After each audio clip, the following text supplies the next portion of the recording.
নিষেধ না মেনে ঈদের আগে ঢাকা ছাড়ছে মানুষ, ফেরিঘাটে ভিড়, নজরদারি না থাকায় চলছে আন্তঃজেলা বাসও।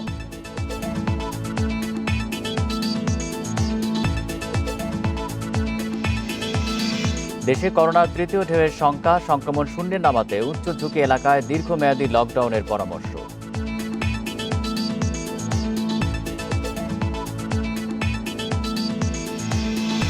বিদেশ যেতে এখনো অনুমতি পাননি খালেদা, সব প্রস্তুতি সম্পন্ন, শিগগিরই সিদ্ধান্ত হবে জানালেন আইনমন্ত্রী।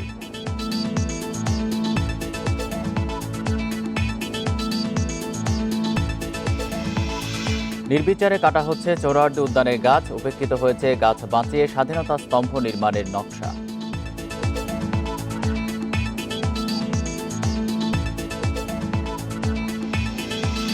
ভারতে একদিনে 4,14,000 শনাক্তের নতুন রেকর্ড। নেপালেও করোনা পরিস্থিতির অবনতি, বাড়ছে রোগী।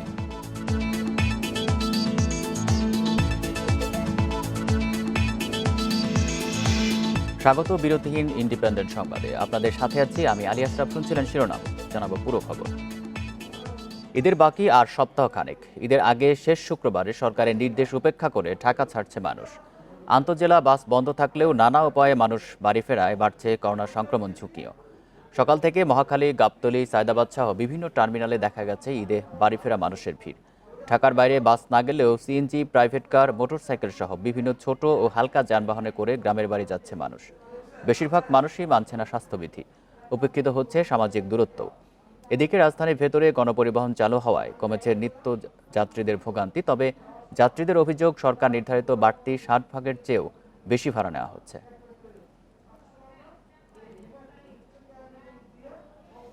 এ নিয়ে আরও জানাতে রাজধানীর গাবতলী থেকে যোগ দিচ্ছেন সহকর্মী আলামিন হোসেন।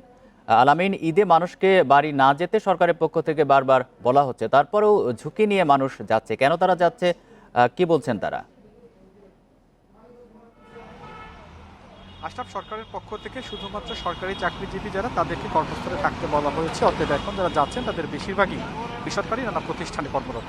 আমরা তাদের কাছে জানতে চেয়েছিলাম যে কেন বাড়ি যাচ্ছেন। একটাই দাবি, তারা পরিবার পরিজনকে নিয়ে আসলে বাড়ি যাচ্ছেন। আপনি নিশ্চয়ই দেখতে পেয়েছেন যে এখানকার প্রচুর ভিড়। অর্থাৎ অন্য যে দিনগুলো থাকে, বিশেষ করে স্বাভাবিক যে সময়টা, অর্থাৎ করোনার কালীন আগের যে সময়গুলো, ঈদের এই সময়টাই কিন্তু এরকম ভিড় থাকে। তাহলে এখন প্রশ্ন আসে যাবে কিভাবে, যাচ্ছে কিভাবে?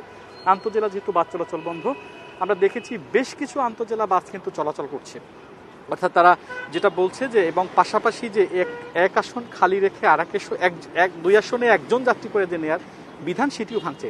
যাত্রীরা যেটি বলছেন সেটি হচ্ছে যে তার এখান থেকে যদি পাটুরিয়া অর্থাৎ মানিকগঞ্জের পাটুরিয়ায় যান, সেক্ষেত্রে তাদেরকে যাতে দুজন করে গেলে তাদের ভাড়া কম পড়বে, এই জন্য তারা যাচ্ছেন। একজন চালককে আমরা প্রশ্ন করেছিলাম, আন্তঃজেলা বাস চলাচল বন্ধ, আপনি কেন যাচ্ছেন?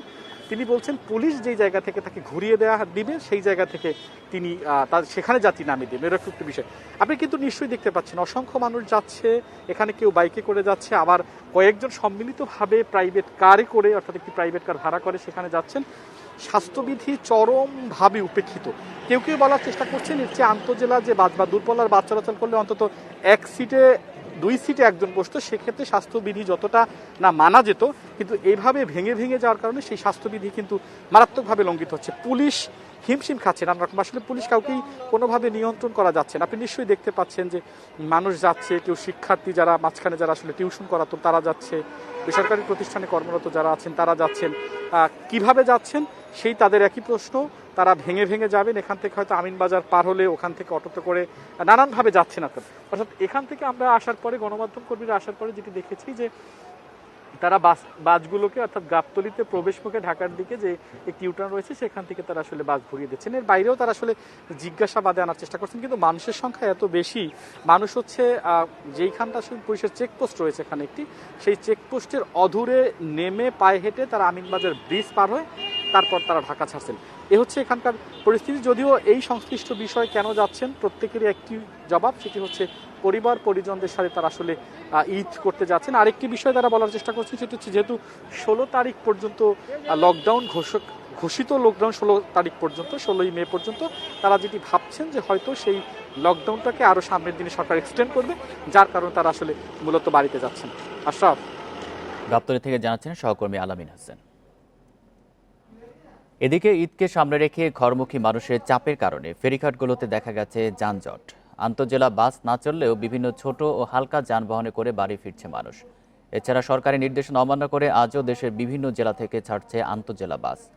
সরকারি নির্দেশনা অনুযায়ী শহরে ও জেলার সীমানার মধ্যে গণপরিবহন চলার কথা থাকলেও গাজীপুর, নারায়ণগঞ্জ, টাঙ্গাইল, ময়মনসিংহ, মানিকগঞ্জ, নীলফামারী সহ বেশ কয়েকটি জেলা থেকে আন্তঃজেলা বাস ছাড়ছে।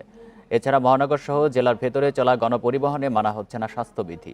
রয়েছে যাত্রীদের কাছ থেকে বাড়তি ভাড়া নেওয়ার অভিযোগও। এদিকে ঈদের এক সপ্তাহ আগেই প্রায় সব ফেরিঘাটে যাত্রী ও যানবাহনের চাপ বেড়েছে। লকডাউনের কারণে ফেরি সংখ্যা সীমিত হওয়ায় দেখা হয়ে দিয়েছে দীর্ঘ যানজট।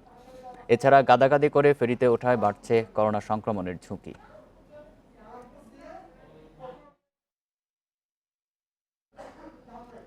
লকডাউনের সড়ক পরিস্থিতি নিয়ে আরও জানাতে এবার নারায়ণগঞ্জ থেকে যোগ দিচ্ছেন সহকর্মী রাকিবুল হাসান। রাকিব, গণপরিবহন চালুর প্রথম দিনেও নারায়ণগঞ্জ থেকে আন্তঃজেলা বাস চলাচলের একটা অভিযোগ পাওয়া গেছে, তো আজকে সেখানে কি পরিস্থিতি দেখছেন? দেখুন, লকডাউনের পরে ঈদের বন্দর পরবর্তীতে যে গণপরিবহন জেলা পর্যায়ে গণপরিবহন চালু করার যে নির্দেশনা ছিল, আসলে আমরা গতকালও লক্ষ্য করেছি, আজ সকাল থেকেও আমরা দেখছি সরকারের যে নির্দেশনা, গণপরিবহনগুলো কিন্তু সেই ধরনের নির্দেশনা মানছেন না। যদিও ঢাকা থেকে নারায়ণগঞ্জের যে বাস চলাচল করছে, যে বাসগুলো পরিবহনগুলো আসলে চলাচল করে, দুই একটি বাস বন্ধ থাকলেও নারায়ণগঞ্জ থেকে কিন্তু সাইনবোর্ড পর্যন্ত একাধিক স্থানীয় যে বাস আছে সেগুলি কিন্তু চলাচল করছে। এবং আপনাকে যদি মহাসড়কের চিত্রটা বলি, সেটা হচ্ছে যে সাইনবোর্ড এলাকা থেকে আসলে সব ধরনের পরিবহনেই কিন্তু ঢাকার পার্শ্ববর্তী যেসব জেলা আছে, নোয়াখালী, কুমিল্লা, কিশোরগঞ্জ, নরসিংদী, এইসব অঞ্চলগুলিতে কিন্তু হাইওয়ে রুটে সব ধরনের পরিবহনেই কিন্তু যাত্রীরা চলাচল করতে পারছে। আসলে সেই ক্ষেত্রে কিন্তু স্বাস্থ্যবিধি মানা হচ্ছে না। আমরা যেই বিষয়টি লক্ষ্য করেছি যে একটি সিটে একজন যাত্রী বসবে, পাশাপাশি পাশের সিটটি খালি থাকবে। চালকরা কিন্তু পাশের সিটও গাদাগাদি করে এবং ভাড়া কিন্তু তারা ঠিকই দ্বিগুণ হারে যাত্রীদের কাছ থেকে নিচ্ছে। এইসব ক্ষেত্রে কিন্তু পুলিশ চেকপোস্ট বসালেও পুলিশের চোখ অনেকটা কিন্তু ফাঁকি দিয়ে আসলে সেইভাবে পুলিশ আসলে তদারকি করতে পারছে না। ব্যাপক পরিমাণে গণপরিবহন চলছে, স্বাস্থ্যবিধি অমান্য হচ্ছে এবং যেখানে 150 টাকার ভাড়া যাত্রীদের কাছ থেকে কিন্তু দ্বিগুণ হারে, কোথাও 300, কোথাও 400, এই পরিমাণে কিন্তু যাত্রীরা আমাদের কাছে অভিযোগ করেছেন। যাত্রীদের কাছ থেকে ভাড়া দ্বিগুণ হারে রাখা হচ্ছে এবং এইসব যানবাহনে কিন্তু কোনো রকমের তারা স্বাস্থ্যবিধি মানছেন না। এবং নারায়ণগঞ্জের জেলা যে পুলিশ সুপার জাহিদুল আলমের সাথে আমি কথা বলেছি, তিনি আমাকে জানিয়েছেন যে তারা মহাসড়কের 10টি চেক পয়েন্টে তারা চেকপোস্ট বসিয়ে পুলিশ তদারকি করছে। বিশেষ করে ঢাকা এবং নারায়ণগঞ্জের সীমানাবর্তী এলাকা, নারায়ণগঞ্জের সাইনবোর্ড এলাকা এবং ঢাকা চট্টগ্রামের যে পুরাতন সড়ক অর্থাৎ ফতুল্লা এলাকায় পুলিশ 2টি চেকপোস্ট বসিয়েছে। এই চেকপোস্টে কিন্তু তারা তদারকি করছে ঢাকার কোনো গাড়ি যেন নারায়ণগঞ্জে প্রবেশ করতে না পারে এবং নারায়ণগঞ্জের গাড়ি যেন ঢাকায় প্রবেশ করতে না পারে। আসলে নারায়ণগঞ্জ থেকে উৎসব, বন্ধন সহ আরো বেশ কয়েকটি যে গণপরিবহন চলাচল করে, এই কয়েকটি গণপরিবহন বন্ধ থাকলেও ব্যাপক হারে কিন্তু ঢাকায় এবং নারায়ণগঞ্জে অন্যান্য যানবাহনে মানুষের চলাচল, অবাধ চলাচল বেড়েছে। আসলে যেই উদ্দেশ্যে এই গণপরিবহনের বন্ধ করা হয়েছিল, আসলে সেই উদ্দেশ্য কিন্তু এখন বাস্তবায়িত হচ্ছে না। একদিকে জনগণ যেমন অসচেতন, সেই অন্যদিকে কিন্তু চালকরাও স্বাস্থ্যবিধি মানছেন না। আমরা গাড়িতে দেখিনি স্বাস্থ্যবিধি মেনে হ্যান্ড স্যানিটাইজার ব্যবহার করে এবং মাস্ক ব্যবহার করে। নারায়ণগঞ্জ থেকে জানাচ্ছেন সহকর্মী রাকিবুল হাসান। করোনার তৃতীয় ঢেউয়ের আশঙ্কা করছেন বিশেষজ্ঞরা। বলছেন সংক্রমণ কিছুটা কমে আসায় আত্মতুষ্টিতে ভোগার সুযোগ নেই। সংক্রমণ শূন্যের কোঠায় নামিয়ে আনতে উচ্চ ঝুঁকির এলাকায় দীর্ঘমেয়াদী লকডাউনের পরামর্শ তাদের। এছাড়া বিদেশ ফেরতদের বাধ্যতামূলক কোয়ারেন্টিন নিশ্চিত করার তাগিদ চিকিৎসকদের। বুধবার পর্যন্ত দেশে করোনা শনাক্ত হয়েছে 7,67,000, মৃত্যু হয়েছে 11,750 জনের বেশি। গত এক সপ্তাহ ধরে করোনা শনাক্তের হার নিম্নমুখী, হাসপাতালে রোগী ভর্তিও কমেছে। সারা দেশে 12,542 করোনা শয্যার বিপরীতে রোগী ভর্তি আছে 2,920 জন। তবে এতে শঙ্কামুক্ত হওয়ার কারণ দেখছেন না বিশেষজ্ঞ চিকিৎসকরা। তারা বলছেন, চীন বা ইউরোপের কিছু দেশের মতো বাংলাদেশে করোনা নির্মূল করতে দরকার সমন্বিত পদক্ষেপ। কমে গেছে মানে এটা কিন্তু এখনও কমিউনিটিতে আছে, এখনও হাসপাতাল আছে, বাংলাদেশের তার অবস্থান আছে। তো এইটা নিয়ে যদি আপনি আবার ঢিলেঢালা ভাব করেন, এটি আবার থার্ড ফোর্থ ফিফথ ওয়েভ হিসেবে বারবার ফিরে ফিরে আসবে। কমে যেটা গেছে সেটাকে কন্টেইন করতে হবে, কন্টেইন করে এটাকে রুইন করতে হবে। এটাকে রেখে আপনি কিন্তু যতই প্ল্যান করেন আপনি ওয়েভ কিন্তু কমাতে পারবেন না। শুধুমাত্র সেইখানেই লকডাউন দিতে হবে, সারা দেশের লকডাউন এটা বৈজ্ঞানিক নয়। সুতরাং আমাদেরকে চিহ্নিত করতে হবে কোন এলাকাগুলিতে সংক্রমণের হার বেশি, সেটা জেলা হতে পারে, উপজেলা হতে পারে। যারা সংক্রমিত হয়েছে তাদের কন্ট্যাক্ট ট্রেসিংটা করতে হবে, তাদেরকে আলাদা করতে হবে। একজন মানুষও করোনা আক্রান্ত থাকলে পুরো দেশে আবারও তা ছড়িয়ে যেতে পারে। এজন্য সংক্রমণের মাত্রা বিবেচনা করে প্রয়োজনে কিছু এলাকায় দীর্ঘমেয়াদী লকডাউনের প্রস্তাব বিশেষজ্ঞদের। ফ্লাইট বন্ধ করা তো কোনো সমাধান না। এয়ারপোর্টে কোয়ারেন্টাইন করলেন, ল্যান্ডে আপনি ঢুকতে গেলে 2 সপ্তাহ কোয়ারেন্টাইন করলেন, তাহলে নিউ এন্ট্রি আর হচ্ছে না। আরেকদিকে আপনি কন্টেইন করতে পারলেন, পাশাপাশি ম্যাসিভ ভ্যাকসিনেশন প্রোগ্রাম। এই 3-4টা জিনিস আপনি করতে পারলে দেখবেন আপনি একটা সমন্বিত পদক্ষেপ নিলে আমরা নিশ্চয়ই এটা থেকে মুক্তি পাবো। হার্ড ইমিউনিটি বাড়াতে অন্তত 12.5 কোটি মানুষকে টিকার আওতায় আনার তাগিদ বিশেষজ্ঞদের। Buddhadeb Kundu, independent news, Dhaka. লকডাউনে সড়ক পরিস্থিতি নিয়ে আরো জানাতে এবার খুলনা থেকে যোগ দিচ্ছেন সহকর্মী অভিজিৎ পাল। অভিজিৎ, খুলনা থেকে আন্তজেলা কোনো বাস চলাচল করছে কিনা, আর সাধারণ মানুষ কতটা স্বাস্থ্যবিধি মানছেন? জেলা বাস চলাচল করছে। আর আমি যদি আপনাকে একটু পেছন দিকে দেখাই, যে আসলে আপনি দেখলেই বুঝতে পারবেন যে সেখানে আসলে স্বাস্থ্যবিধি মানার ক্ষেত্রে বালাইতে আসলে কতটুকু, যেমন সাধারণ মানুষের মধ্যে দেখা যাচ্ছে না, তেমনি যারা পরিবহনের সঙ্গে সংশ্লিষ্ট আছেন তাদের ভিতরেও কিন্তু আসলে এই স্বাস্থ্যবিধি মানার ব্যাপারে যে ধরনের প্রয়োজনীয়তা থাকা প্রয়োজন ছিল সেই ধরনের প্রয়োজনীয়তা পাওয়া যাচ্ছে না। আর একটি বিষয় হচ্ছে যে বলা হয়েছিল জেলার ভেতরে বা শহরের ভিতরেই শুধুমাত্র গণপরিবহনগুলো চলতে পারবে, কিন্তু আপনারা দেখতে পাচ্ছেন যে বিভিন্ন সময় দেখা যাচ্ছে যে গণপরিবহনগুলো তো কিন্তু এখন জেলার বাইরেও যাচ্ছে। আমরা দেখতে পাচ্ছি যে গোপালগঞ্জ, খুলনা থেকে গোপালগঞ্জের দিকে যে পরিবহনগুলো চলে যাওয়া যায় সেই পরিবহনগুলো ছাড়া হচ্ছে, এবং খুলনা থেকে বাগেরহাটে যে পরিবহন যায় সেই পরিবহনগুলো ছাড়া হচ্ছে। এবং কিন্তু আসলে যে প্রজ্ঞাপন বা যে অনুমতি দেওয়া হয়েছিল তার ভিতরে কিন্তু আসলে এই ধরনের বিষয়টি আসলে ছিল না।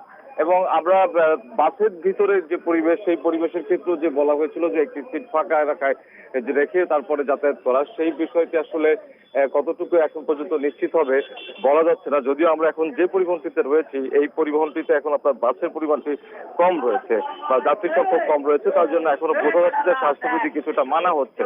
তবে শুরু থেকেই আমরা যেটা বলছিলাম যে এই পরিবহনগুলোর যে অবস্থায় বা চলা উচিত ছিল বা শুধুমাত্র জেলার মধ্যে যে চলা উচিত ছিল সেই বিষয়টি কিন্তু মানা হচ্ছে না। আরেকটি বিষয় যদি আপনাকে দেখাই, যে পরিবহনের বাইরে মাইক্রো করেও কিন্তু যাতায়াত চলছে। যারা আসলে অনেক দূরে যেতে চান, বাস চাচ্ছেন না, তারা কিন্তু আসলে মাইক্রোতে করে চলাচল করতে পারবেন, সেই ব্যবস্থাটি আসলে রাখা হয়েছে। এবং সেক্ষেত্রে আসলে স্বাস্থ্যবিধি কতটুকু নিশ্চিত হবে সেটা নিয়ে কিন্তু আসলে সংশয় রয়েই গেছে কিন্তু পরিবহনগুলোর। আমরা সকালবেলা থেকেই দেখছি, এবং এই যে বিষয়টি দেখছেন যে মাইক্রোতে মানুষের যাতায়াত, এই যাতায়াতটা কিন্তু আসলে লকডাউনটি যখন শুরু হয়েছিল তার আগে থেকেই চলছে। এবং এখানে আসলে স্বাস্থ্যবিধি মানার ক্ষেত্রে যেমন এইসব পরিবহনের যারা যাত্রীরা রয়েছেন তাদের মধ্যে যেমন কোনো সচেতনতা নাই, তেমনি যারা এই পরিবহনগুলোর সাথে যারা সংশ্লিষ্ট রয়েছেন তাদের মধ্যেও কিন্তু এই ধরনের পরিবেশন নাই। অতএব যেভাবেই মানুষ ছুটতে ছিল সেই ছোটাটি রয়েছে, এবং এটা পরিধিটা আরো বেড়েছে। পরিবহন চলাচল মাত্র দিয়ে এখন এই মানুষের যাতায়াত কিন্তু আরো সহজতর হয়েছে।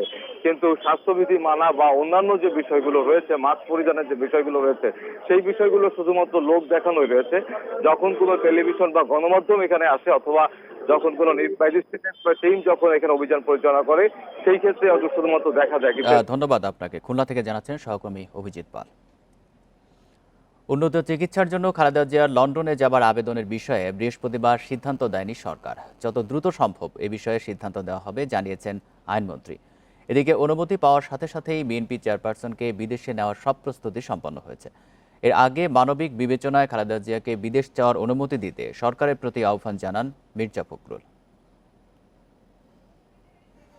রাজধানীর এভার কেয়ার হাসপাতালের বাইরে প্রস্তুত রাখা হয়েছে অ্যাম্বুলেন্স। এই অ্যাম্বুলেন্সে করে খালেদা জিয়াকে হাসপাতাল থেকে বিমানবন্দরে নেওয়া হবে। সব প্রস্তুতির পর এখন সরকারের অনুমতির অপেক্ষায় আছে তার পরিবার। এর আগে বুধবার রাতে স্বরাষ্ট্রমন্ত্রীর ধানমন্ডির বাসায় খালেদা জিয়ার ছোট ভাই শামীম ইস্কান্দার খালেদা জিয়াকে বিদেশ নিতে সরকারের কাছে লিখিত আবেদন করেন। বৃহস্পতিবার আবেদনটি আইন মন্ত্রণালয়ে পাঠানো হলে মানবিক দিক বিবেচনায় খালেদা জিয়ার বিদেশে চিকিৎসার বিষয়ে সিদ্ধান্তের কথা জানান আইনমন্ত্রী। ওনার দণ্ডাদেশ স্থগিত করা হয়েছে ফৌজদারি কার্যবিধির 401 ধারায়। এই 401 ধারার কাজ কিন্তু সম্পন্ন হয়ে গেছে এবং তারপরে আবার এটাকে ওপেন করার স্কোপ আছে কিনা যথাশীঘ্র আমরা স্বরাষ্ট্র মন্ত্রণালয়ে পাঠাই। এর আগে খালেদা জিয়ার গুলশানের কার্যালয়ে এক অনুষ্ঠানে বিএনপি মহাসচিব মির্জা ফখরুল মানবিক বিবেচনায় সরকারের কাছে খালেদা জিয়াকে বিদেশ যাওয়ার অনুমতি দেওয়ার আহ্বান জানান। তার পরিবার থেকে বিদেশে উন্নত চিকিৎসার জন্য আপনার যে অনুমতি দরকার সে অনুমতি চাওয়া হয়েছে এবং আমরা আশা করি যে সরকার মানবিক কারণে এই তার বিদেশে চিকিৎসার ব্যবস্থা করবেন। সরকারের আনুষ্ঠানিক অনুমতি পাওয়ার পর লন্ডনের উদ্দেশ্যে রওনা দেবেন খালেদা জিয়া। খালেদা জিয়ার সঙ্গে তার ব্যক্তিগত চিকিৎসক এবং পরিবারের সদস্যরাও থাকবেন। Jahanara Parvin, independent news, Dhaka. গণতন্ত্র পুনরুদ্ধারের লক্ষ্যে শেখ হাসিনার স্বদেশে ফেরার দিন আজ। 2007 সালের এই দিনে তিনি তত্ত্বাবধায়ক সরকারের বাধা উপেক্ষা করে যুক্তরাষ্ট্র থেকে দেশে ফিরে আসেন। জরুরি অবস্থার মধ্যেও সেদিন লাখো জনতা শেখ হাসিনাকে অভ্যর্থনা জানায়। বিমানবন্দর থেকে মিছিল করে বঙ্গবন্ধু কন্যাকে নেওয়া হয় ঐতিহাসিক বঙ্গবন্ধু ভবনে। দেশে ফিরে জনগণের হারানো গণতান্ত্রিক অধিকার পুনঃপ্রতিষ্ঠায় সংগ্রাম শুরু করেন শেখ হাসিনা। এর আগে আওয়ামী লীগ সভাপতি শেখ হাসিনাকে দেশে ফিরতে তৎকালীন তত্ত্বাবধায়ক সরকার নিষেধাজ্ঞা জারি করে। স্বদেশ প্রত্যাবর্তনে তার দৃঢ়তা এবং গণতন্ত্রকামী দেশবাসীর চাপে তত্ত্বাবধায়ক সরকার নিষেধাজ্ঞা তুলে নিতে বাধ্য হয়।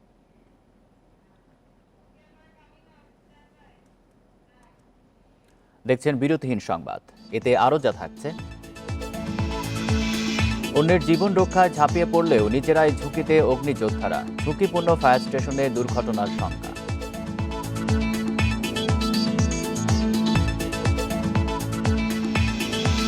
সন্তান হিজড়া হওয়ায় সিরাজগঞ্জে বাবা মাকে গ্রাম ছাড়ার নির্দেশ, মাতব্বরদের হুমকিতে আতঙ্কিত পরিবার।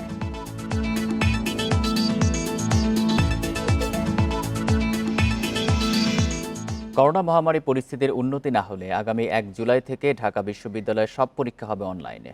তবে পরিস্থিতি স্বাভাবিক হলে প্রচলিত নিয়মেই পরীক্ষা হবে। বৃহস্পতিবার উপাচার্য অধ্যাপক মোহাম্মদ আখতারুজ্জামানের সভাপতিত্বে একাডেমিক কাউন্সিলের ভার্চুয়াল সভায় এই সিদ্ধান্ত হয়। অনলাইন পরীক্ষায় কমবে সময় ও নম্বর, তবে মূল্যায়নকৃত ফলাফলকে প্রচলিত পূর্ণমানে রূপান্তর করে চূড়ান্ত ফলাফল তৈরি করা হবে। এছাড়া কম্পিউটার ভিত্তিক ব্যবহারিক পরীক্ষাগুলো অনলাইনে নেওয়া হবে। করোনার কারণে গত বছরের 18 মার্চ থেকে বন্ধ আছে বিশ্ববিদ্যালয়ের স্বাভাবিক শিক্ষা কার্যক্রম।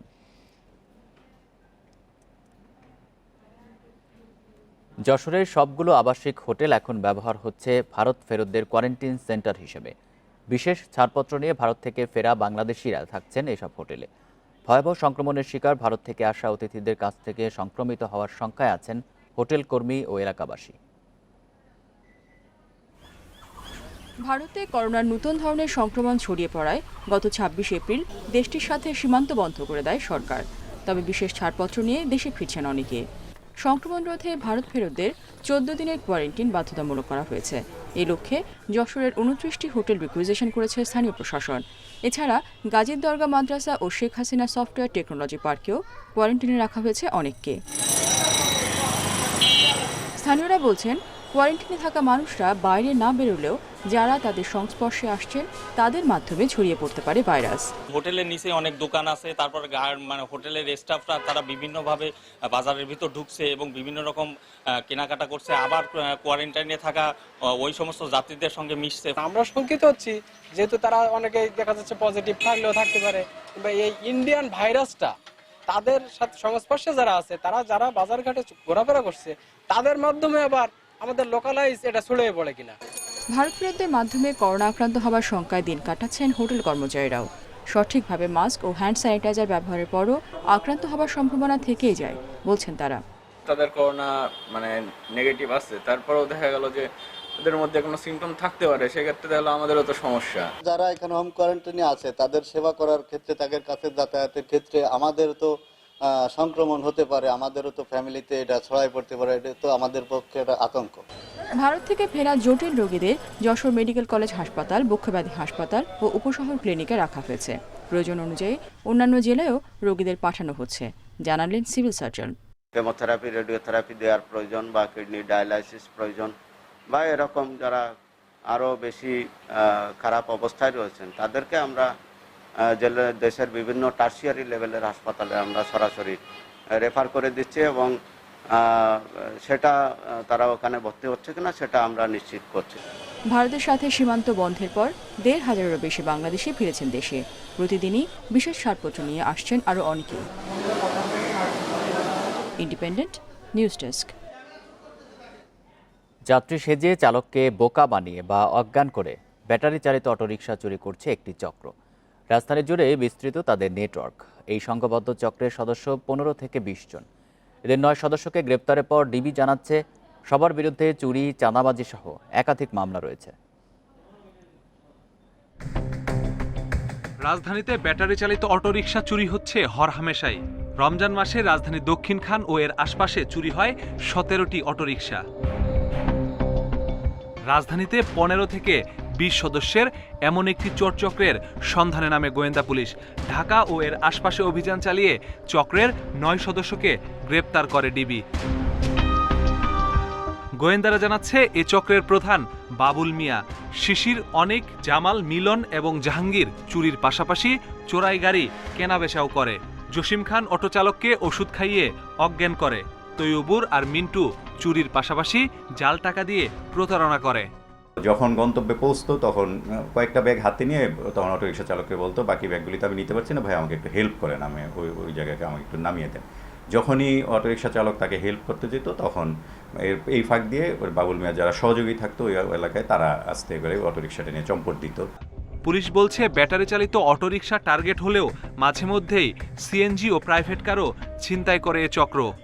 প্রত্যেকের বিরুদ্ধেই কোনো না কোনো জায়গায় চুরির মামলা আছে, এছাড়াও তাদের বিরুদ্ধে চাঁদাবাজির মামলা আছে, মারামারি মামলা আছে, তারপরে চেতনানাশক খাইয়ে এরকম প্রতারণা করার মামলা আছে, নারী শিশু নির্যাতন দমন আইনের মামলা তাদের বিরুদ্ধে আছে।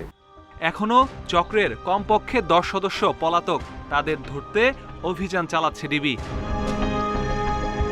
Masudur Rahman, Independent news, Dhaka. রাজশাহী বিশ্ববিদ্যালয়ে নিয়োগকে কেন্দ্র করে ক্যাম্পাসে ছাত্রলীগের 2 গ্রুপের মধ্যে সংঘর্ষ হয়েছে।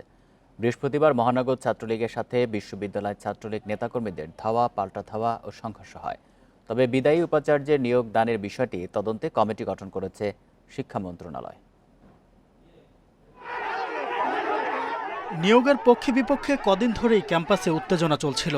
সবশেষ ভিসির বিদায়ের দিন বৃহস্পতিবার দুপুরে বিশ্ববিদ্যালয়ের ছাত্রলীগ নেতাকর্মীদের সঙ্গে মহানগর ছাত্রলীগ নেতাকর্মীদের সংঘর্ষ হয়। পরে পুলিশ লাঠিচার্জ করে পরিস্থিতি নিয়ন্ত্রণে আনে।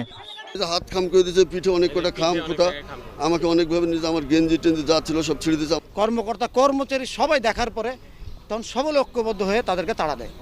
বৃহস্পতিবার দুপুরে ম্যাচ শেষ করেই ক্যাম্পাস ছেড়েছেন অধ্যাপক আব্দুস সোবহান। গাড়িতে বসে সেই সময়ও নিয়োগের কথা জানাননি বিদায়ী উপাচার্য। না না না না বাজে কথা, ফুল একদম মিথ্যা কথা। এটা আপনারা পরে জানবেন। উপাচার্যের গাড়ি ক্যাম্পাসের গেট দিয়ে বেরিয়ে যাওয়ার সঙ্গে সঙ্গেই দেখা যায় এক অভিনব দৃশ্য। কাজে যোগদানের হুড়োহুড়ি শুরুর সঙ্গে সঙ্গেই জানা যায় ভিসি নিয়োগ দিয়ে গেছেন ১৩৭ জনকে। তবে এই নিয়োগ নিয়ম অনুসারে হয়নি বলে অভিযোগ শিক্ষকদের একাংশের। আমরা চাই যারা যে সব কর্মকাণ্ড এই গত 4 বছরে সংগঠিত হয়েছিল সকল কর্মকাণ্ডের আইনগত ব্যবস্থা গ্রহণ করবে। আজকের ঘটনাগুলি প্রমাণ করে যে এটি শিক্ষাঙ্গন নয়, এটা যুদ্ধক্ষেত্র। উনি অত্যন্ত ব্যর্থ এবং রাজশাহী বিশ্ববিদ্যালয়ের শিক্ষা কার্যক্রমকে উনি ধ্বংস করে গেছেন। নিয়োগে বিষয়টি খতিয়ে দেখতে 7 সদস্যের তদন্ত কমিটি গঠন করেছে শিক্ষা মন্ত্রণালয়। Independent news desk. সোহরাওয়ার্দী উদ্যানের স্বাধীনতা স্তম্ভ নির্মাণের 3য় ধাপে ওয়াকওয়ে ও ক্যান্টিন নির্মাণ করতে নির্বিচারে কাটা হচ্ছে গাছ। প্রায় 1 যুগ আগে এসব গাছ বাঁচিয়ে নির্মাণের নকশা দেওয়া হলেও তা গ্রহণ করা হয়নি। পরিবেশবাদীরা বলছেন রাজধানীর ফুসফুস খ্যাত এই উদ্যান গাছশূন্য করে ক্যান্টিনের মতো বাণিজ্যিক অবকাঠামো নির্মাণের ষড়যন্ত্র এটি। ঐতিহাসিক সোহরাওয়ার্দী উদ্যানে আছে প্রায় 500 প্রজাতির গাছ। রাজধানীর সুউচ্চ কনক্রিটের দালানের ভিড়ে একটু সবুজের পরশ এই 68 একরের উদ্যান। পাখি ও বন্যপ্রাণীদের আবাসের পাশাপাশি ক্লান্ত পথিকের একদণ্ড বিশ্রাম মেলে এখানে। উদ্যানে চলছে স্বাধীনতা স্তম্ভ নির্মাণের 3য় পর্যায়ের কাজ।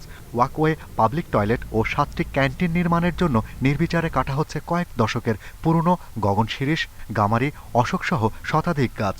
পরিবেশ বাঁচাও আন্দোলন বলছে বঙ্গবন্ধুর 7 মার্চের ভাষণ ও 16 ডিসেম্বর পাক বাহিনীর আত্মসমর্পণে স্থান সংরক্ষণের জন্য এসব গাছ কাটার কোনো প্রয়োজন নেই।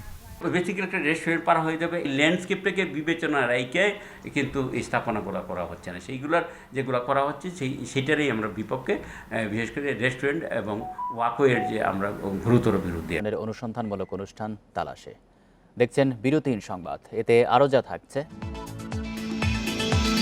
ইউরোপা লিগের ফাইনালে উঠল ম্যান ইউনাইটেড, আর্সেনালকে বিদায় করে শিরোপা লড়াইয়ে ভিয়ারিয়াল।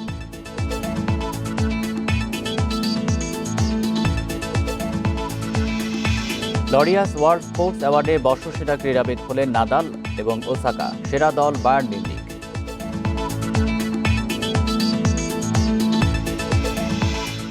3 মাসের জন্য দেশ ছেড়েছেন ওয়াসার ব্যবস্থাপনা পরিচালক তাকসিম খান। কাউকে দায়িত্ব না দেয়া, বিদেশে বসে ওয়াসা চালানো সহ প্রশ্ন উঠছে নানা বিষয় নিয়ে। তবে ওয়াসার ব্যবস্থাপনা পরিচালক বলছেন, প্রধানমন্ত্রীর কাছ থেকে অনুমতি নিয়ে নিয়ম মেনেই আমেরিকা গিয়েছেন তিনি। 2009 সাল থেকে ঢাকা ওয়াসার ব্যবস্থাপনা পরিচালকের দায়িত্ব পালন করে আসছেন তাকসিম খান।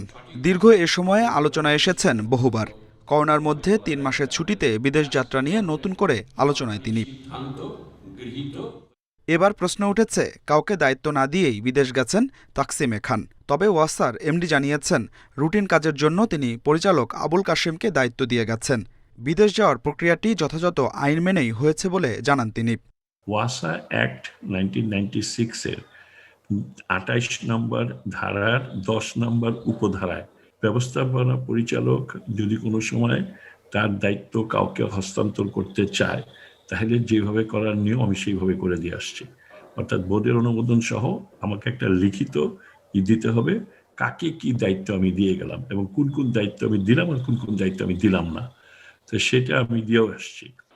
আইন অনুযায়ী ওয়াসার ব্যবস্থাপনা পরিচালকের নির্দিষ্ট ছুটি বলতে কিছু নেই।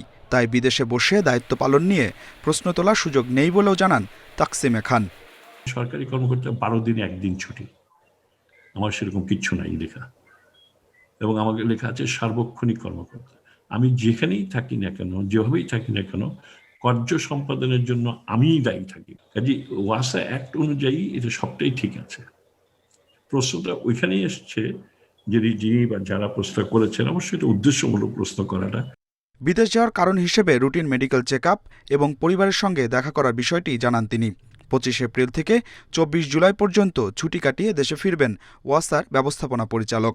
কোনো ছুটিতেই আমার কোনো সমস্যা হয়নি, মানে ওয়াসার কোনো সমস্যা হয়নি, এবারও হবে না।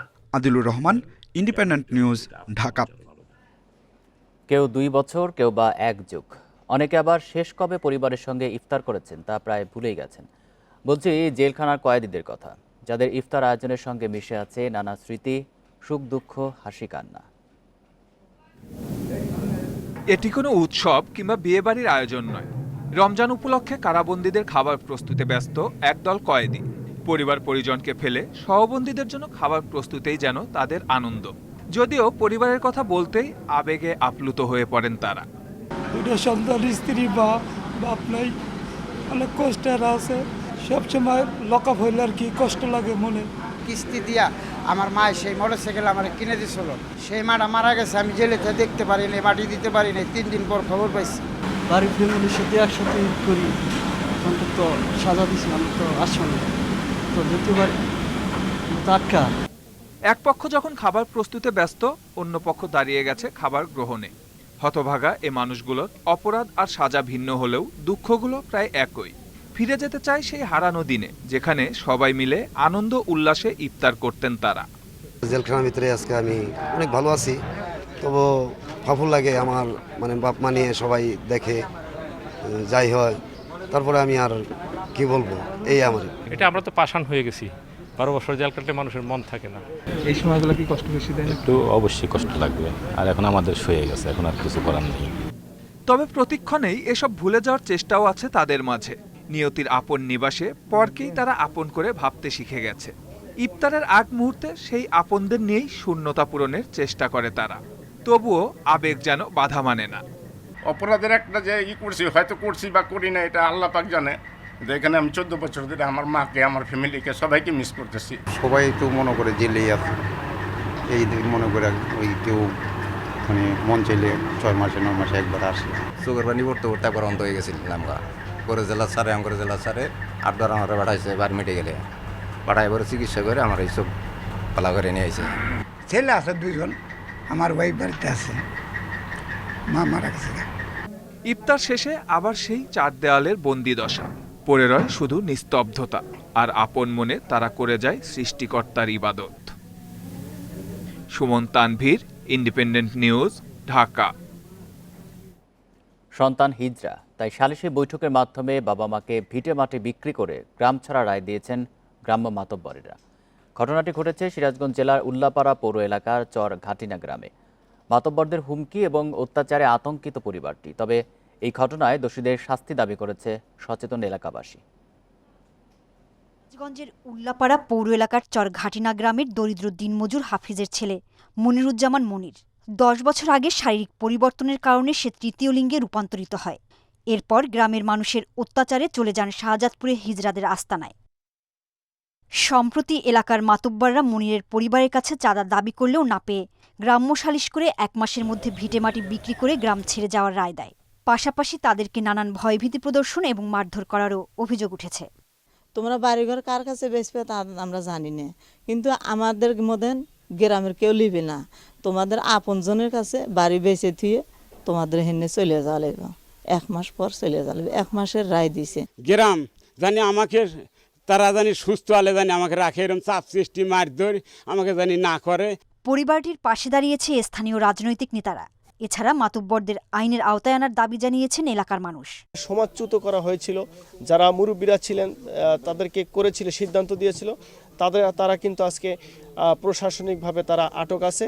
যারা এই কাজটি করে, যারা মানবিক অধিকারকে নাগরিক অধিকারকে যারা খর্ব করে, তাদেরকে আইনের আওতায় আনা উচিত। অমানবিক এ ঘটনার পর 2 জনকে গ্রেপ্তার করা হয়েছে জানিয়েছে পুলিশ। ঘটনার সঙ্গে জড়িত হয়েছে মঞ্জু মূল আর হচ্ছে মেসের আলী, এই 2 জন একজন সালিশকারী আর একজন সে মূলত ঘটনার সূত্রপাত যাকে নিয়ে হয়েছে, এই 2 জনকে আমরা ওখান থেকে আটক করি এবং পুলিশের অভিযানের কথা শুনে অন্য সালিশকারী যারা আছে বা এই ঘটনাকে পুঁজি করে যারা লাভবান হওয়ার চেষ্টা করছিল তারা পালিয়ে গিয়েছে। মনিরুজ্জামানের বড় ভাই বাদী হয়ে উল্লাপাড়া থানায় 12 জন মাতব্বরের বিরুদ্ধে মামলা দায়ের করেন। Independent news desk. হেফাজতে ইসলামের সাবেক কেন্দ্রীয় নেতা এবং সুনামগঞ্জ 3 আসনের সাবেক সংসদ সদস্য মাওলানা শাহিনুর পাশা চৌধুরীকে গ্রেপ্তার করেছে পুলিশ। শুক্রবার রাত 1টার দিকে সিলেটের বনকলাপাড়ার আব্বাসী জামে মসজিদ থেকে তাকে গ্রেপ্তার করে সিআইডি। শাহিনুর পাশাকে আটকের বিষয়টি নিশ্চিত করেছেন সিলেটের বিমানবন্দর থানার ওসি খান মোহাম্মদ মইনুল জাকির। তিনি জানান, ঢাকা থেকে যাওয়া সিআইডির একটি দল তাকে আটক করে রাতেই ঢাকায় নিয়ে যায়। সহিংসতা ও তাণ্ডবের দায়ে সারা দেশে হেফাজত নেতাদের গ্রেপ্তার অভিযান চললেও সিলেটে এই প্রথম সংগঠনটির শীর্ষ পর্যায়ের কোনো নেতা গ্রেপ্তার হলেন। ফেনীর কালীদহে একটি বাড়ির ছাদ থেকে মাদ্রাসা ছাত্রীর গলাকাটা মরদেহ উদ্ধার করেছে পুলিশ। বৃহস্পতিবার রাত 11:30টার দিকে মাইজবাড়িয়া গ্রামে এই ঘটনা ঘটে। নিহতের স্বজন ও পুলিশ জানায় রাত 8টার দিকে ওই ছাত্রীর চাচাতো ভাই নিশানকে খুঁজে পাওয়া যাচ্ছে না শুনে বাড়ির সবাই তাকে খোঁজাখুঁজিতে ব্যস্ত হয়ে পড়ে। এ সময় ওই ছাত্রী বাড়িতে একাই ছিল। এক পর্যায়ে নিশানকে খুঁজে পাওয়া গেলেও ছাত্রীকে ঘরে পাওয়া যায়নি। পরে ছাদে খুঁজতে গেলে তার গলাকাটা মরদেহ দেখতে পায় স্বজনেরা। পরে পুলিশ ঘটনাস্থল থেকে মরদেহ উদ্ধার করে। সন্দেহভাজন হিসেবে চাচাতো ভাই নিশানকে আটক করেছে পুলিশ। বিশ্বে করোনায় একদিনে মারা গেছে 13,774 জন। নতুন শনাক্ত 8,46,000-এর বেশি। এ নিয়ে বিশ্বে মোট প্রাণহানি ছাড়ালো 32,69,000। এ পর্যন্ত আক্রান্ত 15,66,00,000-এর বেশি। করোনায় ব্রাজিলে 24 ঘন্টায় মৃত্যু হয়েছে 2,500-র বেশি মানুষের। নতুন শনাক্ত 72,500-র বেশি। দেশটিতে মোট প্রাণহানি 4,17,000-এর বেশি এবং আক্রান্ত 1.5 কোটি। ব্রাজিলের সাও পাওলোতে শুরু হয়েছে ফাইজারের টিকাদান কর্মসূচি। এদিকে যুক্তরাষ্ট্রে একদিনে 860 জনের মৃত্যু এবং 47,819 জন নতুন শনাক্ত হয়েছে। এছাড়া 24 ঘন্টায় পোল্যান্ডে 510 এবং কলম্বিয়ায় 400 জন মারা গেছে। ভারতে করোনায় একদিনে 4,14,000 শনাক্তের নতুন রেকর্ড হয়েছে। মারা গেছে 3,920 জন। এ নিয়ে দেশটিতে মোট প্রাণহানি ছাড়ালো 2,34,000। আক্রান্ত 2,15,00,000-এর কাছাকাছি। ভারতে মৃত্যুর হার ঊর্ধ্বমুখী। বৃহস্পতিবারের তুলনায় শুক্রবার মাত্র কয়েকজনের মৃত্যু কম হলেও তাতে স্বস্তির কিছু নেই। এদিকে মার্চে আবিষ্কৃত হওয়া করোনার ডাবল মিউট্যান্ট ধরনের সাথে বর্তমানে ভারতের দ্বিতীয় ঢেউয়ের সম্পৃক্ততা পরিস্থিতিকে ভয়াবহ করে তুলেছে বলে মনে করছেন বিশ্লেষকেরা। দেশটিতে এ পর্যন্ত মৃত্যু এবং শনাক্তের হার সবচেয়ে বেশি মহারাষ্ট্রে। এদিকে দিল্লিকে প্রতিদিন 700 টন অক্সিজেন সরবরাহ করার জন্য কেন্দ্রীয় সরকারকে নির্দেশ দিয়েছে সুপ্রিম কোর্ট।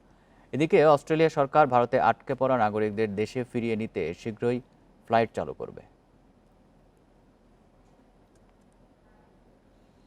ভারতের পর নেপালেও করোনা পরিস্থিতির অবনতি হচ্ছে। এপ্রিলেও দেশটিতে দৈনিক আক্রান্তের সংখ্যা ছিল 100 জন। এখন সেই সংখ্যা 8,500-এর বেশি।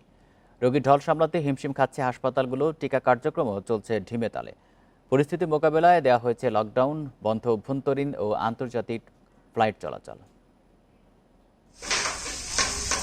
করোনার দ্বিতীয় ধাপ কোনোভাবেই সামলে উঠতে পারছে না ভারত। বিশ্বে দৈনিক সংক্রমণের অর্ধেকই এই দেশে। একইভাবে লাগামহীন মৃতের সংখ্যা। ভারতের মতো প্রতিবেশী দেশ নেপালেও বাড়ছে সংক্রমণের হার। 24 এপ্রিল দেশটিতে দৈনিক সংক্রমণ ছিল প্রায় 2,500। 5 দিনে সে সংখ্যা দাঁড়ায় 4,800। আর বুধবার আক্রান্তের সংখ্যা ছাড়িয়ে গেছে 8,500। রেডক্রসের পরিসংখ্যান বলছে গত সপ্তাহে নেপালে নমুনা পরীক্ষা বিবেচনায় করোনা শনাক্তের হার ছিল 44%। দেশটিতে দিনে প্রতি 1 লাখে আক্রান্ত হচ্ছেন 20 জন। 2 মাস আগে একই চিত্র ছিল ভারতে। এখনই ব্যবস্থা না নিলে নেপালের পরিস্থিতি ভয়াবহ হওয়ার আশঙ্কা করছেন বিশেষজ্ঞরা। নেপালের 3 কোটি জনসংখ্যার বিপরীতে আইসিইউ বেড রয়েছে 1,595টি, আর ভেন্টিলেটরের সংখ্যা মাত্র 480টি। দেশটিতে প্রতি 1 লাখ নাগরিকের জন্য চিকিৎসক রয়েছেন 7 জন। ফলে সংক্রমণ বাড়লে চিকিৎসা ব্যবস্থা ভেঙে পড়ার শঙ্কা রয়েছে। সংক্রমণ রোধে রাজধানী কাঠমান্ডু সহ কয়েকটি শহরে লকডাউন দেওয়া হয়েছে। করোনা মোকাবেলায় বিভিন্ন দেশের সহযোগিতা চেয়েছেন নেপালের প্রধানমন্ত্রী। শুধু নেপাল নয়, উদ্বেগজনক হারে সংক্রমণ বাড়ছে দক্ষিণ এশিয়ার দেশ থাইল্যান্ড ও লাওসেও। থাইল্যান্ডে দেখা দিয়েছে তৃতীয় ধাপের সংক্রমণ। এপ্রিলের মাঝামাঝি থেকে সংক্রমণ বাড়তে শুরু করেছে লাওসে। Nusrat Jerin, Independent News. মালদ্বীপের সাবেক প্রেসিডেন্ট মোহাম্মদ নাশিদ কামাল বোমা হামলায় আহত হয়েছেন। বৃহস্পতিবার দেশটির রাজধানী মালেতে তার বাসার সামনে এই হামলা চালানো হয়। পুলিশ জানিয়েছে মোহাম্মদ নাশিদ তার গাড়িতে ওঠার সময় হঠাৎ বিস্ফোরণ ঘটে। হামলার কারণ এখনও স্পষ্ট না হলেও নাশিদকে লক্ষ্য করেই হামলা চালানো হয়েছে বলে প্রাথমিকভাবে ধারণা করা হচ্ছে। প্রাথমিক তদন্তে বলা হয়েছে বিস্ফোরকটি একটি মোটরসাইকেলের সাথে বেঁধে রাখা ছিল।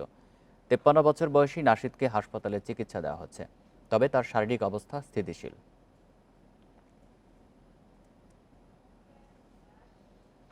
ব্রাজিলের রিও ডি জেনেরিওতে পুলিশের সাথে মাদক পাচারকারীদের বন্দুকযুদ্ধে অন্তত 25 জন নিহত হয়েছে। তাদের মধ্যে একজন পুলিশ কর্মকর্তাও রয়েছেন।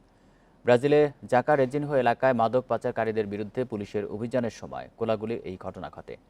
এ সময় মেট্রো রেলের 2 জন যাত্রী গুলিবিদ্ধ হলেও তারা প্রাণে বেঁচে যান। মাদক পাচারকারীদের গুলিতে পুলিশ কর্মকর্তা আন্দ্রে লিওনার্দো ডি মেলোর মৃত্যুতে শোক জানিয়েছে কর্তৃপক্ষ। ওই অপরাধী দলটি মাদক পাচার ছাড়াও ছিনতাই, খুন ও অপহরণের মতো অপরাধের সাথে জড়িত বলেও জানিয়েছে স্থানীয় গণমাধ্যম। মাদক পাচারকারীরা শিশুদেরকেও অপরাধে জড়াচ্ছে এমন তথ্যের ভিত্তিতে অভিযানে নামে পুলিশ। ইউরোপা লিগের ফাইনালে উঠল ম্যানচেস্টার ইউনাইটেড এবং ভিয়ারিয়াল। 2 লেগ মিলিয়ে ইতালিয়ান ক্লাব রোমাকে 8-5 গোলে হারায় ইংলিশ জায়ান্টরা। আর অন্য ম্যাচে আর্সেনালকে বিদায় করে ভিয়ারিয়াল। 2-1 পিছিয়ে আর্সেনাল। ঘরের মাঠে ফিরতি লেগ, সঙ্গী অ্যাওয়ে গোলের অ্যাডভান্টেজ। কিন্তু ভিয়ারিয়ালের জমাট রক্ষণ ভেদ করতে পারেনি গানারদের ফ্রন্ট লাইন। অবামেয়াং চেষ্টা করেছেন কিন্তু ডেডলক ভাঙতে পারেননি। 14 শটের মাত্র 2টা অন টার্গেটে রেখে গোলমুখ খুলতে ব্যর্থ আর্তেতার দল। পুরনো ডেরায় ফিরে আর্সেনালকে হতাশা উপহার দিয়েছেন উনাই এমেরি, সঙ্গে ভারী করেছেন নিজের ব্যক্তিগত অর্জন। 9টি আলাদা মৌসুমে কোচিং করিয়ে দলকে 5 বার ফাইনালে তুলেছেন স্প্যানিশ কোচ। আগেই ফাইনালে না ওঠা কষ্টের, সুযোগ ছিল শিরোপা জিতে চ্যাম্পিয়ন্স লিগে জায়গা করে নেয়ার, কিন্তু সেটা হয়নি। আমরা বিধ্বস্ত। এখন পর্যন্ত যা করেছি তা নিয়ে আমি সন্তুষ্ট। এখন ফাইনাল নিয়ে ভাবতে হবে। ম্যান ইউনাইটেডের সঙ্গে ম্যাচ সহজ হবে না। এদিকে ফিরতি লেগে হেরেও পার পেয়েছে ম্যানচেস্টার। লরিয়াস ওয়ার্ল্ড স্পোর্টস অ্যাওয়ার্ডে বর্ষসেরা হলেন রাফায়েল নাদাল এবং নাওমি ওসাকা। করোনার কারণে এবার ভার্চুয়াল প্ল্যাটফর্মে হয় এই আয়োজন। গত বছর ফ্রেঞ্চ ওপেন জিতে ফেদেরারের 20 গ্র্যান্ডস্লাম জয়ের রেকর্ড স্পর্শ করেন নাদাল। অন্যদিকে ইউএস ওপেনের শিরোপা জেতেন ওসাকা। এদিকে সেরা দল নির্বাচিত হয়েছে গত মৌসুমের চ্যাম্পিয়ন্স লিগ জয়ী বায়ার্ন মিউনিখ। ক্রীড়া অনুপ্রেরণা ক্যাটাগরিতে পুরস্কার জিতেছেন লিভারপুলের মিশরের স্ট্রাইকার মোহাম্মদ সালাহ। লরিয়াস একাডেমির 69 জন ক্রীড়া কিংবদন্তির ভোটে নির্বাচিত হয় বর্ষসেরা। বিশ্বকাপ বাছাই পর্বে প্রস্তুতি শিগগিরই শুরুর পরিকল্পনা বাফুফের। সেজন্য ছুটি কাটিয়ে সোমবার ঢাকায় ফিরছেন হেড কোচ জেমিডে। তার সঙ্গে আসবেন সহকারী স্টুয়ার্ট ওয়াটকিস আর গোলকিপিং কোচ লেস ক্লিভলি। ঈদের পরেই ক্যাম্প শুরুর পরিকল্পনা বাফুফের। শনিবার সভায় বসবে national teams committee. Head coach Jamie Day ছুটিতে ইংল্যান্ডে, তবে ঢাকায় থেকে গেছেন ফিটনেস কোচ ইভান রাজলগ। বসে না থেকে প্রিমিয়ার লিগের ক্লাবগুলোতে নিয়মিত ঢু মারছেন। ফুটবলারদের ফিটনেস সহ অনুশীলনে কিভাবে আধুনিকতা আনা যায় তা নিয়ে পরামর্শ দিচ্ছেন। জুনে কাতারে অপেক্ষা করছে বিশ্বকাপ বাছাইয়ের 3 ম্যাচ। হাতে সময় নেই 1 মাসও। দ্রুতই ক্যাম্প শুরু করতে চাইছে বাফুফে। আগামী সপ্তাহেই হেড কোচ জেমিডে সহ কোচিং স্টাফের বাকিদের ফেরার সম্ভাবনা আছে। আমরা আশা করছি যে আমাদের জেমিডে এবং স্টুয়ার্ট ওয়াটকিস তারা আগামী 10 তারিখ নাগাদ বাংলাদেশ বিমানযোগে বাংলাদেশে আসবেন। যদি in the mean time Bangladesh বিমানের ফ্লাইট যদি আবার পুনরায় চেঞ্জ না হয়। কাতারে কোভিড প্রোটোকল নিয়েও আছে চিন্তা। গেল নভেম্বরে সেখানে একটি ম্যাচ খেলে এসেছে জামালরা। কোয়ারেন্টিন সময়সীমা, প্রস্তুতির সুযোগ সুবিধা নিয়ে দেশটির ফুটবল অ্যাসোসিয়েশনের সাথে আলোচনা চালিয়ে যাচ্ছে বাফুফে। আমরা কাতার ফুটবল অ্যাসোসিয়েশনের সাথে যোগাযোগ করছি। সো কাতার ফুটবল অ্যাসোসিয়েশনের পক্ষ থেকে এখন পর্যন্ত আমরা ক্যাটাগরিক্যালি জানতেই চেয়েছি যে এই পরিস্থিতিতে বা সামগ্রিক সকল বিষয়বস্তুগুলোতে তারা কি চিন্তা করছে। আমরা রিলেভেন্ট অথরিটির সাথে যোগাযোগ করছি এবং তারা আমাদেরকে ভার্বাল একটা কমিটমেন্ট করেছেও যে এটাকে তারা যতটুকু সম্ভব কোয়ারেন্টাইন পিরিয়ডটা যতটুকু সম্ভব রিডিউস করা সম্ভব। এদিকে করোনা পরিস্থিতি অবনতি হয় এএফসি কাপের ডি গ্রুপের খেলা পেছাতে চায় আয়োজক মালদ্বীপ। এএফসিকে চিঠি দিয়ে জানিয়েছে তারা 14 মে স্বাগতিক মাঝে স্পোর্টসের বিপক্ষে খেলার জন্য 1 সপ্তাহের মধ্যেই দেশ ছাড়ার কথা বসুন্ধরা কিংসের। Abidur Rahman, Independent News. Bangladesh Premier League ফুটবলে আজ মাঠে নামছে শীর্ষে থাকা বসুন্ধরা কিংস। প্রতিপক্ষ টেবিলের তলানির দল ব্রাদার্স ইউনিয়ন। বঙ্গবন্ধু জাতীয় স্টেডিয়ামে ম্যাচ শুরু রাত 9টায়। দুর্দান্ত ছন্দে কিংসের রবিনিও এখন পর্যন্ত 14 গোল নিয়ে সবার ওপরে ব্রাজিলিয়ান ফরওয়ার্ড। 13 গোল নিয়ে পরের স্থানে আর্জেন্টাইন রাউল বেসেরা। 2 লাতিন রিক্রুটের ছন্দে প্রতিপক্ষকে উড়িয়ে দেওয়ার অপেক্ষায় ডিফেন্ডিং চ্যাম্পিয়নরা। প্রথম পর্বে ব্রাদার্সকে 1-0 গোলে হারিয়েছিল ব্রুজনের দল। এর আগে বিকেল 4টায় দিনের প্রথম ম্যাচে রহমতগঞ্জের বিপক্ষে খেলবে আবাহনী। বসুন্ধরার চেয়ে 11 পয়েন্টে পিছিয়ে টেবিলের 3-এ আকাশী নীলরা। সবশেষ ম্যাচে ব্রাদার্সকে 5-2 গোলে হারিয়ে উজ্জীবিত লেমসের দল।